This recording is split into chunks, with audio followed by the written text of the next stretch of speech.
جی السلام علیکم ورحمۃ اللہ وبرکاتہ۔ آج ہمارا جو تفسیر کا لیکچر ہے سورۃ الضحیٰ ہے، اس کو شروع کرتے ہیں۔ اعوذ باللہ من الشیطان الرجیم، بسم اللہ الرحمن الرحیم۔ والضحیٰ واللیل اذا سجی ما ودعک ربک وما قلی وللآخرۃ خیر لک من الاولی۔ اللہ تبارک و تعالیٰ ارشاد فرماتے ہیں والضحیٰ، قسم ہے روشنی کی، واللیل اذا سجی۔ اب یہاں پر ہم جو والضحیٰ میں نے معنی کیا قسم ہے روشنی کی، اب اس کا ہم معنی اس طرح بھی کر سکتے ہیں کہ قسم ہے دھوپ چڑھتے وقت کی۔ آگے فرمایا واللیل اذا سجی، قسم ہے رات کی جب وہ چھا جائے۔ ما ودعک ربک وما قلی، نہیں چھوڑا تجھ کو تیرے رب نے، وما قلی، اور نہ ہی وہ ناراض ہوا ہے۔ وَلَلْآخِرَةُ خَيْرٌ لَكَ مِنَ الْأُولَىٰ، اور البتہ آخرت زیادہ بہتر ہے تیرے لیے دنیا سے۔ وَلَسَوْفَ يُعْطِيكَ رَبُّكَ فَتَرْضَىٰ، اور البتہ عن قریب دے گا تجھ کو تیرا رب، پس تو راضی ہو جائے گا۔ أَلَمْ يَجِدْكَ يَتِيمًا فَآوَىٰ، کیا نہیں پایا تجھ کو اس نے، کس نے مطلب اللہ نے، یتیمن یتیم، فآویٰ پس ٹھکانہ دیا اس نے، ووجدک ضالا فہدا، اور پایا تجھ کو بے خبر، فہدا پس راستہ دکھلایا، بے خبر یا ناواقف پس اس نے راستہ دکھلایا۔ ووجدک عائلا فاغنا، اور پایا اس نے تجھ کو عائلا مفلس، فاغنا پس بے پرواہ کر دیا اس نے۔ فاما الیتیم فلا تقہر، اب فاغنا کا معنی یا تو یہ کہ بے پرواہ کر دی یا مالدار بنا دے اس نے، یہ ترجمہ بھی ہو سکتا ہے۔ فاما الیتیم فلا تقہر، پس بہرحال یتیم اس پر سختی مت کیجیے۔ واما السائل فلا تنہر، اور لیکن مانگنے والے کو آپ بس نہ جھڑکیے۔ واما بنعمت ربک فحدث، لیکن اپنے رب کی نعمت کو پس تو فحدث بیان کر۔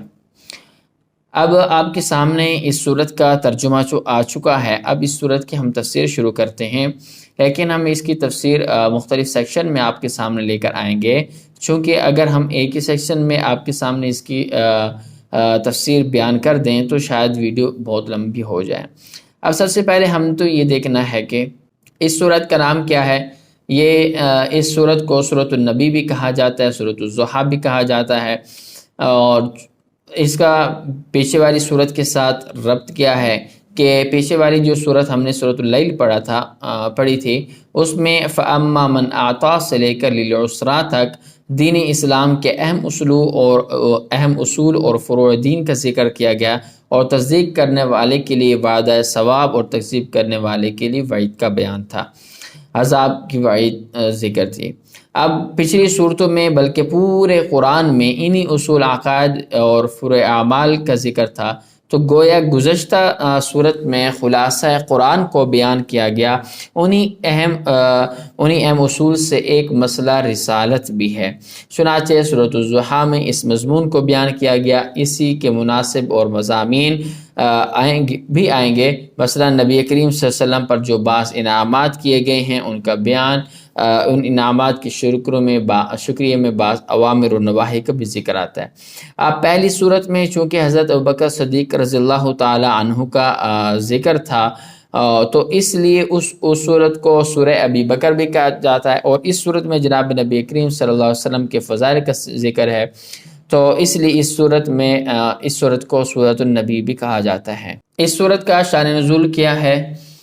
شان نزول اس کا یہ ہے کہ بخاری اور مسلم میں حضرت جندب بن عبداللہ رضی اللہ تعالیٰ عنہ سے ایک روایت ہے کہ ایک مرتبہ جناب نبی کریم صلی اللہ علیہ وسلم کی ایک انگلی زخمی ہو گئی اور اس سے خون جاری ہو گیا، تو آپ صلی اللہ علیہ وسلم نے ارشاد فرمایا کہ یہ تو ایک انگلی زخمی ہے، ایک انگلی ہی تو ہے، اگر زخمی ہوگی تو کیا بات ہے، اللہ کے راستے میں ہوئی ہے، تو اور اگر پھر آگے فرمایا اس لیے غم کی کیا مطلب، کوئی بات نہیں ہے۔ حضرت جندب رضی اللہ تعالیٰ عنہ نے یہ واقعہ ذکر کر کے پھر ارشاد فرمایا کہ اس کے بعد چند روز تک وحی کا سلسلہ بند ہو گیا، وحی نہیں آئی، تو اس پر مشرکین مکہ نے طعنہ مارنے شروع کر دیے، اور کہنے لگ گئے کہ نعوذ باللہ محمد کے رب نے چھوڑ دیا، محمد سے ناراض ہو گیا۔ تو اس طرح کی باتیں کرنے لگ گئے۔ تو اس کے بعد پھر جب وہ اس طرح کی باتیں کرنے لگ گئے تو اس کے بعد یہ صورت نازل ہوئی۔ ایک اور روایت میں یہ آتا ہے کہ ایک مرتبہ جناب نبی کریم صلی اللہ علیہ وسلم کچھ بیمار ہو گئے اور ایک دو رات تہجد کے لیے نہ اٹھ سکے۔ تو اس وقت ابو لہب کی بیوی ام جمیلہ نے یہ طعنہ مارا کہ نعوذ باللہ کہ محمد کے شیطان نے اس محمد کو چھوڑ دیا ہے، تو اور اس سے ناراض ہو گیا، تو اس پر یہ صورت نازل ہوئی۔ تو اب وہی کتنے دن بند رہی، کتنا عرصہ وہی نازل نہ ہوئی، تو اس بارے میں مختلف اقوال آتے ہیں، 12 دن، 15 دن، 25 دن، 40 دن، اس طرح مختلف تعداد آتی ہے کہ اتنے دن وحی کا سلسلہ بند رہا۔ وحی کا سلسلہ بند ہوتا ہے نا، تو وہ جتنا عرصہ وحی بند رہتی ہے تو اس عرصے کو فترت وحی کا زمانہ کہا جاتا ہے۔ اور یہ انقطاع وحی مطلب وحی کا رک جانا، بند ہو جانا، یہ کوئی ایک بار نہیں ہوا، ایسے کئی بار ہوا ہے۔ اور ایک شروع میں جب پہلی وحی نازل ہوئی تھی، اس کے بعد بھی کافی دن، کافی لمبا زمانہ وحی کا سلسلہ بند رہا، وحی نازل نہیں ہوئی تھی۔ تو جتنے بھی عرصے میں قرآن نازل ہوتا رہا، وحی آتی رہی، اور ان کے درمیان میں کچھ ایسے واقعات ہوئے کہ وحی کا سلسلہ بند ہوا، تو ان کی جتنی بھی مدت تھی، ان تمام مدتوں میں سے جو سب سے لمبی مدت تھی وہ پہلی فترت وحی کا جو زمانہ تھا اس کی مدت لمبی تھی۔ اور اس کے بعد اس وقت بھی یہ وحی کا سلسلہ بند ہو گیا تھا کہ جب مشرکین نے یا یہود نے جناب نبی کریم صلی اللہ علیہ وسلم سے اصحاب کہف اور ذوالقرنین کے بارے میں سوال کیا، آپ صلی اللہ علیہ وسلم نے فرمایا کہ میں کل جواب دوں گا، تو اس کے ساتھ انشاءاللہ نہیں کہا، تو اس پر بھی چند روز کے لیے وحی کا سلسلہ بند ہو گیا تھا۔ ایک مرتبہ جناب نبی کریم صلی اللہ علیہ وسلم کے کمرے میں کتیا کا بچہ داخل ہو گیا اور وہ آپ کی چارپائی کے نیچے مر گیا، جس کی وجہ سے وحی کا آنا بند ہو گیا۔ تو حضور صلی اللہ علیہ وسلم نے حضرت خولہ کو حکم فرمایا کہ میری کمرے کی صفائی کرو۔ جب کمرے کی صفائی کی تو آپ اس کمرے سے کتیا کا مرا ہوا بچہ نکلا۔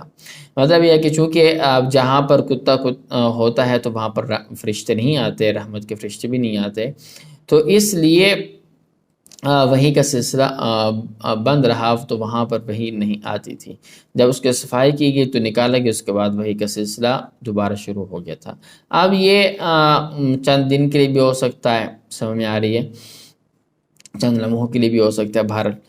اور اب یہاں پر دیکھیے اللہ تبارک و تعالیٰ نے ارشاد فرمایا وَالضُّحَىٰ وَاللَّيْلِ إِذَا سَجَىٰ۔ اب اللہ تبارک و تعالیٰ نے دو چیزوں کی قسم کھا کر آگے جو ہے نا جواب قسم کو مؤکد فرما رہے ہیں۔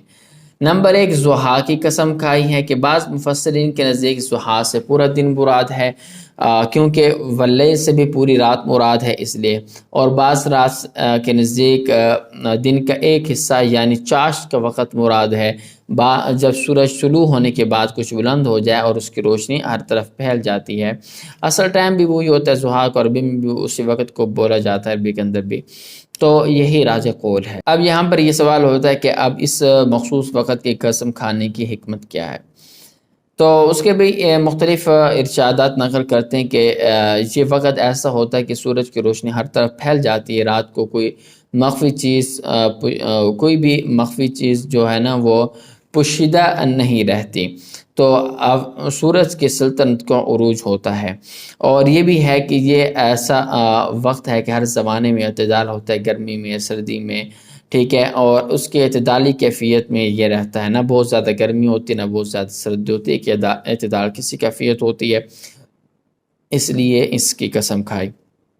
اور یہ بھی ہے کہ یہ جو وقت ہوتا ہے یہ تمام انسانوں کا، حیوانات کا، پرندوں کا بیداری کا وقت ہوتا ہے۔ بہت سارے لوگ اس وقت بیدار ہو چکے ہوتے ہیں، تو پھر اس وقت میں سرور بھی محسوس کرتے ہیں اور فرحت بھی حاصل کرتے ہیں۔ تو جب کہ جو رات ہوتی ہے تو وہ غم اور ہموم کا وقت ہوتا ہے، تو اس میں اشارہ ہے کہ انسان کو فرحت اور سرور کا زمانہ بنسبت جو ہے نا غموں کا ان سے بہت کم ہوتا ہے۔ مطلب یہ ہے کہ جو سرور کا زمانہ ہوتا ہے وہ بہت کم ہوتا ہے، پریشانیاں زیادہ ہوتی ہیں۔ تو بہرحال مختلف اقوال مراد ہوتے ہیں۔